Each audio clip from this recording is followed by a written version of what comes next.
విష్ణునా సదృశో వీర్యే సోమవత్ ప్రియదర్శన కాలాగ్ని సదృశ క్రోధే. క్రోధం, కోపం వచ్చిందా, కాలాగ్ని ఎటువంటిదో అటువంటి వాడు. క్షమయా పృథివీ సమః. ఈ భూమికి ఎంత ఓర్పో రాముడికి అంత ఓర్పు. నిద్రలేస్తూనే భూమిని తంతాం, భరిస్తుంది. మలమూత్రాలు భూమి మీద విసర్జిస్తాం, భరిస్తుంది. ఉమ్మి భూమి మీద వేస్తాం, ఊరుకుంటుంది. పోనీ ఏదో పొరపాటున వచ్చింది వేరు. కావాలని ఒక రకమైన తాంబూలం వేసుకుని బొమ్మడమే ప్రయోజనంగా నెత్తురు కక్కుకునేవాడు కక్కుకున్నట్టు భూమి మీద ఎర్రటి మరకలు పడేటట్టు అదే పనిగా ఉమ్మి వేసేటటువంటి వాడిని కూడా భరించినటువంటి భూమాత యొక్క ఓర్పుని ఎంత స్తోత్రం చేయాలి నిజంగా. కాబట్టి అన్నం కావాలి, నాగలి పెట్టి అమ్మ గుండెల మీద చీరుతాం. ఇల్లు కట్టుకోవాలి, శంకుస్థాపన పేరుతో గుణపాలు పెట్టి అమ్మ గుండెల మీద గుచ్చుతాం.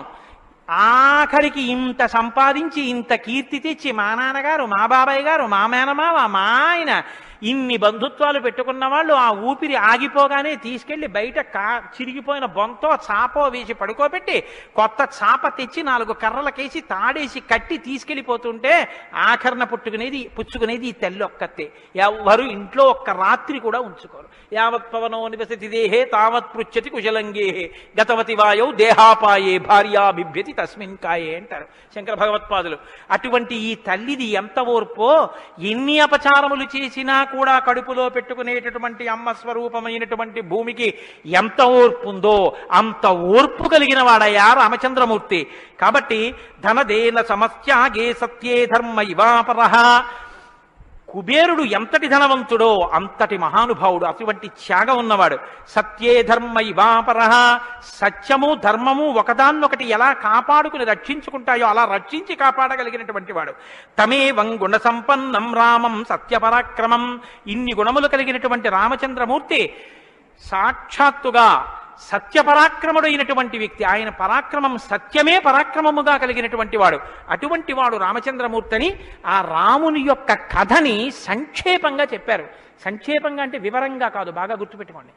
వివరంగా చెప్పలేదు, కేవలం ఏదో విహంగ వీక్షణం అంటారు చూసారా, ఒక్కసారి స్థాళీపులాక న్యాయంగా ఒకసారి అలా చెప్పేశారు. అది ఎంత తేలిగ్గా చెప్పేశారంటే సజగామ వనం వీర ప్రతిజ్ఞామనుపాలయన్ పితుర్వచన నిర్దేశాత్ కైకయ్యా ప్రియకారణాత్ అంటూ. కానీ సంక్షేప రామాయణ శ్లోకాలండి, అవి నిజంగా మంత్రాలే. దశరథ మహారాజు గారు లేక లేక లేక లేక సంతానం కలగలేదని బెంగ పెట్టుకుని అశ్వమేధయాగం చేసి తత్పాపాన్ని పోగొట్టుకుని పుత్రకామేష్టి చేస్తే యజ్ఞపురుషుడు ఆవిర్భవించి ప్రసాదాన్నిస్తే ఆ పాయసాన్ని అనురూపలైనటువంటి తన భార్యలు స్వీకరిస్తే పెద్ద భార్య అయినటువంటి కౌసల్యాదేవి యొక్క గర్భాన్ని జనించినటువంటి సాక్షాత్తు విష్ణుస్వరూపుడైన ధర్మాత్ముడైన రామచంద్రమూర్తి పినతల్లి అయిన కైకమ్మ 14 సంవత్సరములు అరణ్యవాసం చేసి రాజ్యాభిషేకాన్ని విడిచిపెట్టుకోవాలి రామచంద్రమూర్తిని 2 వరములు రాత్రికి రాత్రి దశరథ మహారాజు గారిని అడ్డుపెట్టి నిగ్రహిస్తే తండ్రిని సత్యవాక్యమునందు నిలబెట్టడం కోసమని రామచంద్రమూర్తి రాజ్యాన్ని పరిత్యజించి నారవస్త్రాలు కట్టుకుని చెప్పులు కూడా విడిచిపెట్టి మహానుభావుడు అరణ్యానికి బయలుదేరి వెళ్ళిపోతున్నారు. ఆ వెళ్ళిపోతున్నటువంటి సమయంలో రామస్య దయితా భార్య నిత్యం ప్రాణ సమాహిత జనకస్య కులే జాతా దేవమాయేవ నిర్మిత సర్వలక్షణ సంపన్నా నారీణాం ఉత్తమావధూ సీతాప్యనుగత రామం శిశిలం రోహిణీ యథా. సాక్షాత్తుగా దేవమాయయే లోకంలో ఉన్న సౌందర్యమంతా రాశీభూతమై ఒక స్త్రీ రూపంలో వచ్చిందా అన్నంతగా కనపడేటటువంటి సీతమ్మ తల్లి, జనక మహారాజు గారి యొక్క పుత్రి, అయోనిజ అయినటువంటి తల్లి, స్త్రీలలో ఉత్తమమైనటువంటి రత్నంగా చెప్పబడినటువంటి తల్లి, సర్వలక్షణ సంపన్న అయినటువంటి సీతమ్మ చంద్రుణ్ణి రోహిణి ఎలా అనుసరిస్తుందో అలా కష్టసుఖాల్లో నీతో కలిసి ఉంటాను తప్ప నేను అంతఃపురంలో ఉండను అని చెప్పి రామచంద్రమూర్తితో కలిసి అరణ్యవాసానికి బయలుదేరింది. సోదరుడైనటువంటి లక్ష్మణుడు కూడా రామచంద్రమూర్తితో బయలుదేరాడు. ముగ్గురు అరణ్యవాసం చేస్తున్నటువంటి సమయంలో చిత్రకూట పర్వతం మీద ఉండగా తనకి రాజ్యం కావాలని భరతుడు కోరకపోయినా తల్లి వరం చేత రాజ్యాన్ని పొందడానికి అర్హుడైన భరతుడు మేనమావ గారి ఇంటి నుంచి తిరిగి వచ్చేసరికి దశరథ మహారాజు గారు ప్రాణాలు విడిచిపెడితే నాకు ఈ రాజ్యం వద్దని భరతుడు శత్రుఘ్నుడితో వశిష్ఠుడితో తల్లులతో కలిసి చిత్రకూట పర్వతం దగ్గరికి వెళ్ళి అన్నా రామా నాకొద్దు, ఈ రాజ్యం నువ్వే తీసేసుకోమని ఎంత నిగ్రహించినా ధర్మాత్ముడు సత్యవాక్య పరిపాలకుడైనటువంటి రామచంద్రమూర్తి నా తండ్రిని సత్యంలో నిలబెట్టడం కోసం నేను ఈ వనవాసానికి వచ్చాను తప్ప నాకు ఈ రాజ్యం అక్కర్లేదు అక్కర్లేదని స్వీకరించడం మానేసి తన పాదుకలను తీసుకెళ్లి భరతుడికిస్తే భరతుడు పాదుకలను పట్టుకుని నందిగ్రామానికి వచ్చి సింహాసనం మీద పెట్టి రాజ్యం చేస్తుంటే మహానుభావుడు చిత్రకూట పర్వతం మీదే ఉన్నట్టయితే వచ్చినటువంటి తల్లులు సోదరులైనటువంటి భరత శత్రుఘ్నులు జ్ఞాపకానికి వస్తారని చిత్రకూటాన్ని విడిచిపెట్టి దండకారణ్యంలో ప్రవేశించి ఉన్నటువంటి సమయంలో అక్కడ ఉన్నటువంటి రాక్షసులలో ఒకటి అయినటువంటి శూర్పణక వచ్చి రామచంద్రమూర్తి యొక్క తమ్ముడైన లక్ష్మణుడు లేదా సంక్షేప రామాయణం ప్రకారం రాముడంటే లక్ష్మణుడు చేసిన పని రాముడు చేసినట్టే. అందుకని రాముడి చేత ముకుచెవులు కోయబడితే ఆ శూర్పణక చేత ప్రేరేపింపబడిన కరదూషణాదులు త్రిశిరస్సు అనేటటువంటి 14,000 మంది రాక్షసులు రాముడి మీద దండెత్తి వస్తే తృణప్రాయంగా 14,000 మందిని నిగ్రహించినటువంటి రామచంద్రమూర్తి యొక్క పరాక్రమాన్ని శూర్పణక వల్ల తెలుసుకున్నటువంటి రావణాసురుడు అసూయతో సీతమ్మ తల్లి మీద మోహంతో సీతమ్మ తల్లిని అపహరించి తీసుకుని వెళ్ళిపోతే ఆగ్రహించినటువంటి రామచంద్రమూర్తి శబరిని దర్శనం చేసి తర్వాతి కాలంలో సుగ్రీవుడితో స్నేహం చేసి వారిని నిగ్రహించి దశ దిశలకి వానరుల్ని పంపిస్తే దక్షిణ దిక్కుకు వెళ్ళినటువంటి హనుమ సీతమ్మ తల్లి యొక్క జాడ కనిపెట్టి 100 యోజనముల సముద్రాన్ని దాటి ఈవలి ఒడ్డుకు వచ్చి రామచంద్రమూర్తికి సీతమ్మ క్షేమవార్త చెప్తే రామచంద్రమూర్తి నీలుని యొక్క సహకారంతో సముద్రానికి సేతువు కట్టి సముద్రాన్ని దాటి ఆవలి ఒడ్డుకు వెళ్లి లంకారాజ్యంలో వానర సహకారంతో రావణ కుంభకర్ణాది వీరులను నిగ్రహించి తిరిగి మళ్ళీ అయోధ్య పట్టణానికి వచ్చి పట్టాభిషిక్తుడై 11,000 సంవత్సరములు ఈ రాజ్యాన్ని పరిపాలన చేసి రామరాజ్యం ఇలా ఉంటుంది అని చెప్పి లోకానికి చాటి చెప్పిన వాడయ్యా రామచంద్రమూర్తి అంటే సంక్షేప రామాయణాన్ని కథారూపంగా శ్లోకరూపంగా నారద మహర్షి వాల్మీకి మహర్షిగా ఉపదేశం చేశారు. ఉపదేశం చేస్తే సంతోషించారు. ఆ రామరాజ్యం యొక్క గొప్పతనాన్ని 4 శ్లోకాలు వినకపోతే మనం దోషం చేసిన వాళ్ళం అవుతాం. ప్రహృష్టముదితో లోకస్తుష్ట పుష్ట సుధార్మిక నిరామయో హ్యరోగస్య దుర్భిక్ష భయవర్జిత న పుత్రమరణం కించిత్ ద్రక్షంతి పురుషః క్వచిత్ నార్యాశ్చ విధమా నిత్యం భవిష్యంతి పతివ్రతాః న చాగ్నిభయం కించిత్ అప్సుమజ్జంతి జంతవః న మాతజం భయం కించిత్ నాపి జ్వరకృతం తథా న చాపి క్షుద్భయం తత్ర న తస్కర భయం తథా నగరాణి చ రాష్ట్రాణి ధనధాన్యయుతాని చ నిత్యం ప్రముదితాః సర్వే యథా కృతయుగే తథా అశ్వమేధశతైర్రిష్ట తథా బహుసువర్ణకైః. రామచంద్రమూర్తి రాజ్యం చేసేటటువంటి కాలంలో కొడుకులు మరణిస్తే పెద్దవాళ్ళైనటువంటి వాళ్ళు పిల్లలకి ప్రేతకార్యం చేయడం అన్నది లేదు. స్త్రీలు విధవలై భర్త మరణిస్తే జీవించవలసినటువంటి దౌర్భాగ్యం లేదు. అందరూ పసుపు కుంకాలతో భర్త చేతుల మీద వెళ్ళిపోయేవారు. ఎక్కడ అగ్నిభయం ఉండేది కాదు. జంతువులు నీళ్లలో మునిగి మరణించడం అనేటటువంటిది ఉండేది కాదు. వాత భయం కానీ, అనారోగ్యాలు కానీ, జ్వరాలు ఏర్పడడం కానీ, భయంకరమైన వ్యాధులు పటమరించడం కానీ, దొంగతనం కానీ, క్షుద్బాధ కానీ, ఆకలితో అలమటించడం కానీ, అశాంతి కానీ లోకంలో ఎక్కడా లేవు. అశ్వమేధాది యాగములను చేసి ఎంతో మంది బ్రాహ్మణులకి బంగారాన్ని దానం చేశాడు. గవాం కోట్యయుతం దత్వా బ్రహ్మలోకం ప్రయాస్యతి అసంఖ్యేయం ధనం దత్వా బ్రాహ్మణేభ్యో మహాయశాః. కొన్ని కోట్ల గోవులు దానం చేశాడు. కొన్ని కోట్ల బంగారు నాణెములు దానం చేశాడు. 10 వర్ష సహస్రాణి 10 వర్ష శతాని చ రామో రాజ్యముపాసిత్వా బ్రహ్మలోకం గమిష్యతి. రామో రాజ్యముపాసిత్వ, రాజ్యాన్ని ఉపాసన చేశాడు మహానుభావుడు. అంత గొప్ప పరిపాలన చేసి 11,000 సంవత్సరముల పరిపాలన తర్వాత బ్రహ్మలోకాన్ని చేరుకున్నాడు. ఇదం పవిత్రం పాపఘ్నం పుణ్యం వేదైశ్చ సంవితం. ఈ రామాయణ కథ ఉన్నదే, ఈ రామాయణ కథ పాపములన్నిటినీ పోగొడుతుంది. ఇది వేదములతో సమానమైనది. యప్పటే రామచరితం సర్వపాపై ప్రముచ్యతే. ఎవరు ఈ రామ కథని వింటున్నారో వాళ్ళకి సర్వ పాపములు తొలగిపోతాయి. సత్యం సత్యం పునఃసత్యం, ఇందులో అనుమానమేమీ లేదు. ఏతదాఖ్యానమాజుష్యం పఠన్ రామాయణం నరః.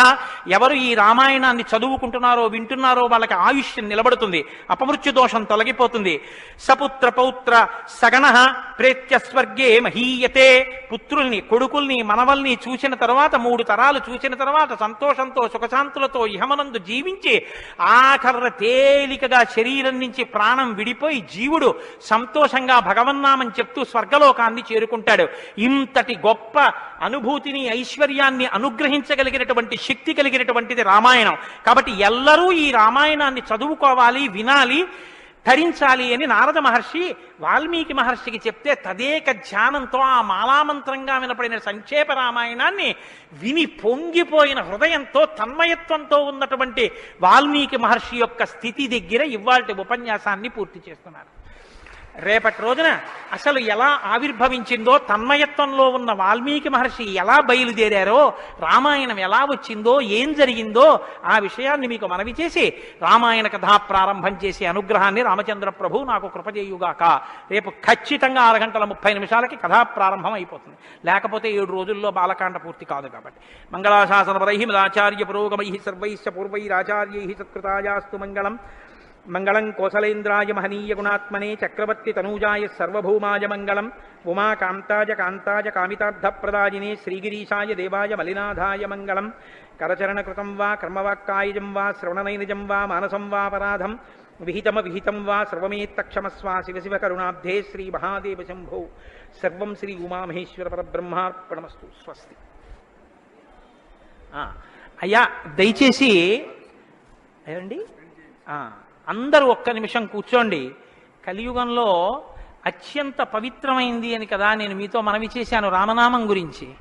శ్రీరామాయణం వినడం ఒక మహద్భాగ్యం. నన్ను నమ్మండి, నేను చెప్తున్నానని నేను చెప్పట్లేదు. జీవితంలో రామాయణం వినడం అనేటటువంటిది కొన్ని కోట్ల కోట్ల కోట్ల జన్మల తర్వాత లభించేటటువంటి అదృష్టం.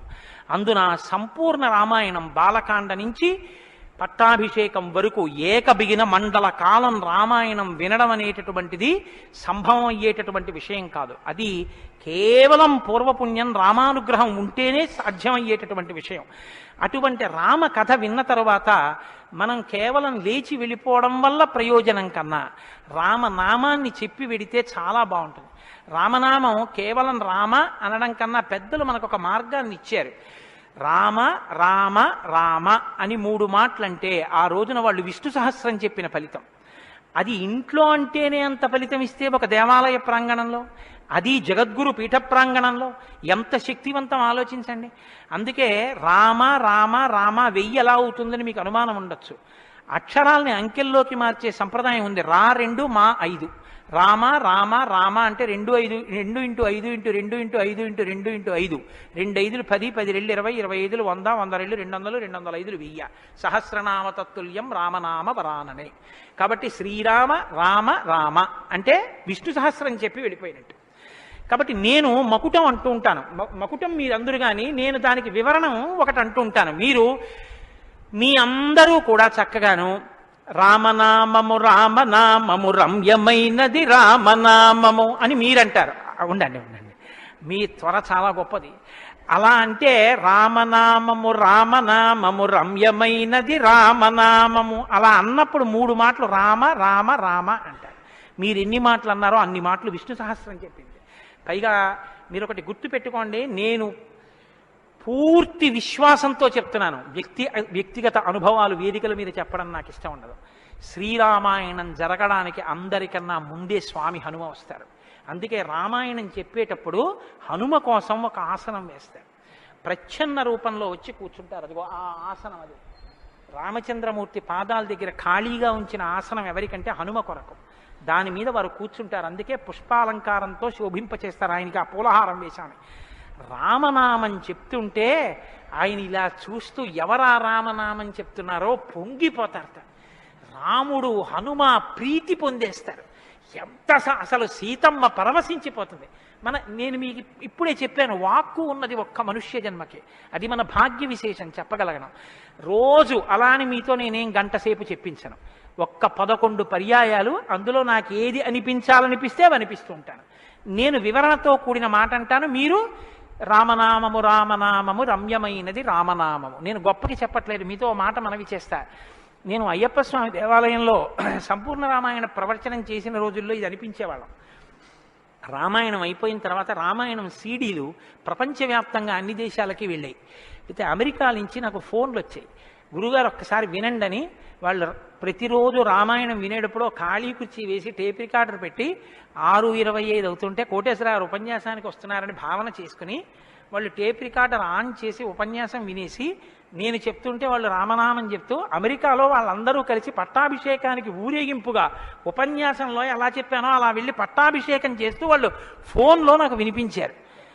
ఎందుకని అంటే నేను సముద్రం దాటి రాను అన్నాను. అందుకని నేను వెళ్ళలేదు పాపం చూడ్డానికి. కానీ ప్రపంచంలో ఎన్ని దేశాలలోనో అలా చెప్పుకుని ఎన్ని కోట్ల రామనామం జరిగిందో, ఎన్ని చోట్ల పట్టాభిషేకాలు జరిగాయో. మళ్ళీ ఆనాడు సంపూర్ణ రామాయణం చెప్పించాడు రామచంద్ర ప్రభు. ఈనాడు మళ్ళీ గుంటూరు శారదాపీఠంలో చెప్పగలుగుతున్నాం. కాబట్టి మీ అందరూ కూడా చక్కగా భక్తి శ్రద్ధలతో చెప్పండి. ఒక సంప్రదాయానికి దీన్ని ఆవిష్కరిస్తున్నాం. ఇవాళ మీ అందరికీ కూడా దీన్ని బహుమానం చేస్తారు. మీ అందరూ కూడా చక్కగా ప్రతిరోజు దీన్ని తీసుకొచ్చి రోజు ఇందులోంచి నామాలు చదువుకోవచ్చు. మీ ఇంటి దగ్గర కూడా చదువుకోవచ్చు. ఇవాళ మాత్రం నేను చెప్పింది మకుటని చెప్పండి. 108 నామాల్లో సంపూర్ణ రామాయణం నామరామాయణం అని ఇది కూడా మీకు బహుమానం చేస్తున్నారు.